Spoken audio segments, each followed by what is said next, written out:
আপনার কি মনে হয় আন্দোলন থেমে গেছে? আরে না, আন্দোলন থামেনি। তাহলে প্রশ্ন করতে পারেন, আন্দোলন যদি চলে তাহলে আমরা সোশ্যাল মিডিয়া কেন দেখতে পাচ্ছি না? বড় বড় সংবাদ মাধ্যমে কেন দেখানো হচ্ছে না? এর উত্তর একটাই, আন্দোলনের কোনো ভিডিও সোশ্যাল মিডিয়ায় দিতে নিষেধ করেছে সরকার। ৭০ ঘন্টার ভিতর যদি পদত্যাগ যদি না করে শেখ হাসিনাকে এই ঢাকা শহরে ঘেরাও করা হবে। আর এর জন্য ফেসবুক বন্ধ করে দিয়ে সাধারণ মানুষের মুখ বন্ধ করে দিয়েছে সরকার। তবে এবার ভাইরাল হয়েছে নাট্য অভিনেতা তৌসিফ মাহমুদ কোটা আন্দোলনে অংশ নেওয়া একটি ভিডিও। এই ভিডিওতে দেখা যায় তৌসিফ মাহমুদ শিক্ষার্থীদের পাশে আন্দোলনে উত্তাল রয়েছেন। এবার এই বিষয়ে সংবাদ মাধ্যমে ৭১ টিভির পড়াতে খেপেছেন প্রধানমন্ত্রী শেখ হাসিনা। তিনি বলেন, এরা নাটক করতে রাস্তায় নেমেছে, সাধারণ মানুষকে উস্কানি দিয়ে আন্দোলনের নামে ধ্বংসযজ্ঞ চালাচ্ছে দেশে।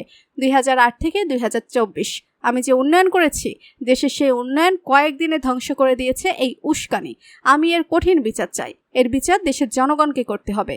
স্লোগান মিছিল, কিন্তু তাদেরকে উস্কে দেওয়া হয়েছিল যে মিছিল করতে হবে।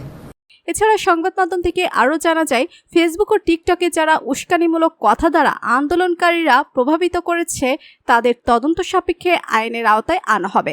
এ বিষয়ে আপনার কি মন্তব্য করেছেন কমেন্ট বক্সে জানাবেন।